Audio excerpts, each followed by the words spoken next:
هعمل معاكم النهارده ميني دونتس.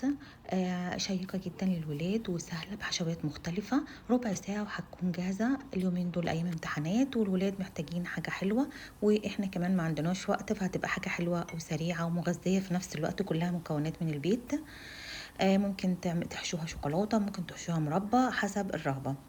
هنجيب كوباية من الدقيق ونحط عليهم رشة من الملح، ونحط عليهم رشة من السكر. تمام كده يا جماعة. بعد كده هنحط معلقة ونص، من معلقة صغيرة ونص من البيكنج باودر.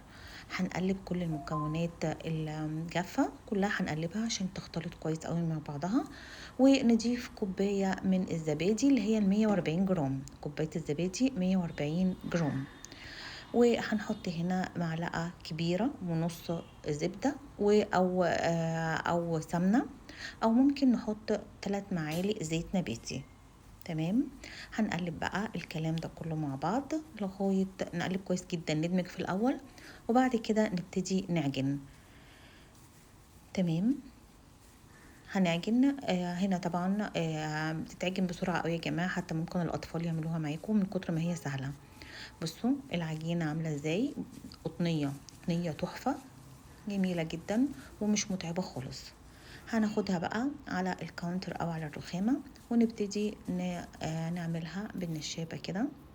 هنعملها بشكل مستطيل، وبعد كده نبتدي بقى نجيب اي حاجة عندنا، اي اسطمبة عندنا مدورة على شكل قلب، اي حاجة خالص. وهقول لكم برضو لو ما عندكمش اي اسطمبات تعملوا ايه، وهتبقى برضو تحفة.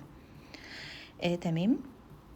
بنبتدي نفردها كويس قوي، واهو الاسطمبة اهي على شكل قلب، او زي ما قلت لكم اي شكل عندكم. ونعملها بيها كويس قوي، يعني نعملها كده. بصوا يعني ندوس على الاسطمبة للاخر خالص عشان تنفصل الجزء بتاع القلب ده، ينفصل عن العجينة.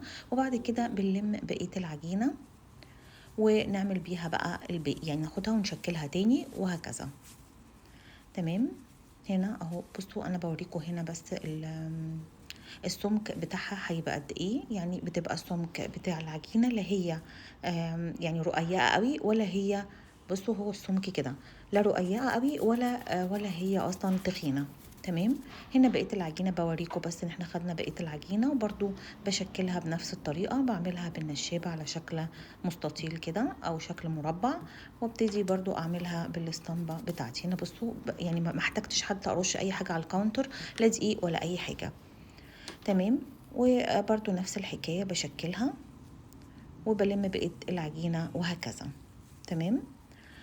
بسهولة جدا بتتلم اهي، ولا حاطين رشين الكاونتر ولا الرخامة عندنا دقيق ولا اي حاجة. لو ما عندناش بقى طيب اي اسطمبة ولا اي حاجة، بنجيب الغطاء بتاع الازازة، يعني بنجيب جزء كده وبنكوره. دي كانت اخر جزء بقى عندي، يعني قلت اوريكم يعني، بس كان صغير، بتعملوها بقى على كبير. تمام. عشان تبقى شكل الدونتس اللي بتتباع، وبنشكلها بالشكل ده. انا حبيت بس اوريكم ان هي بتبقى سهله جدا ان انتوا تعملوها من النص، وبتبقى شكل الدونتس اللي بتتباع. تمام. بعد كده في طاسه على النار بنحط زيت. على فكره مش بنحط زيت كتير، مش لازم نحط زيت غزير يعني وكميه زيت كبيره، ممكن اصلا زيت بالكميه اللي انا حطاها مش كتير.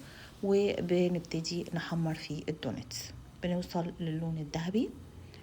واول ما بنوصل، بس انا عملت هنا كملت الكميه في طاسه تانية، وهو لوحدها بنسيبها كده، هي بقى بتتنفخ كده وبتاخد اللون الذهبي ده. ممكن نعمل لون حتى اقل، افتح من ده شويه، بس انا بحبها فيها سنه قرمشه من بره، فعشان كده عملتها باللون الذهبي اللي هو الذهبي قوي يعني. بس ممكن تو افتح من كده وبتبقى برضو تمام. بعد كده بتطلع على طول برشها بالسكر. وبنبتدي بعد كده طبعا هنطلعها على الشبكة هنا عشان تبرد، علشان تفضل مقرمشة. تمام. تبقى مقرمشة من بره وطرية من جوه. هنا زي ما قلت لكم هي بصوا بتتفتح لوحدها كده، سهلة في الفتح. ونحشيها هنا بالشوكولاتة او بالمربى زي ما احنا عايزين، وعلى حسب رغبة الولاد. ممكن برضو بصوص البوستاشيو. جربوها يا جماعة هتعجبكم جدا. لما تجربوها وتعجبكم عايزة اسمع تعليقاتكم في الكومنتات.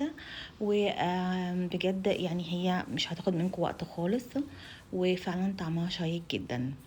جربوها وقولوا لي. وبون ابيتي. اشوفكم الفيديو الجاي ان شاء الله. مع السلامة.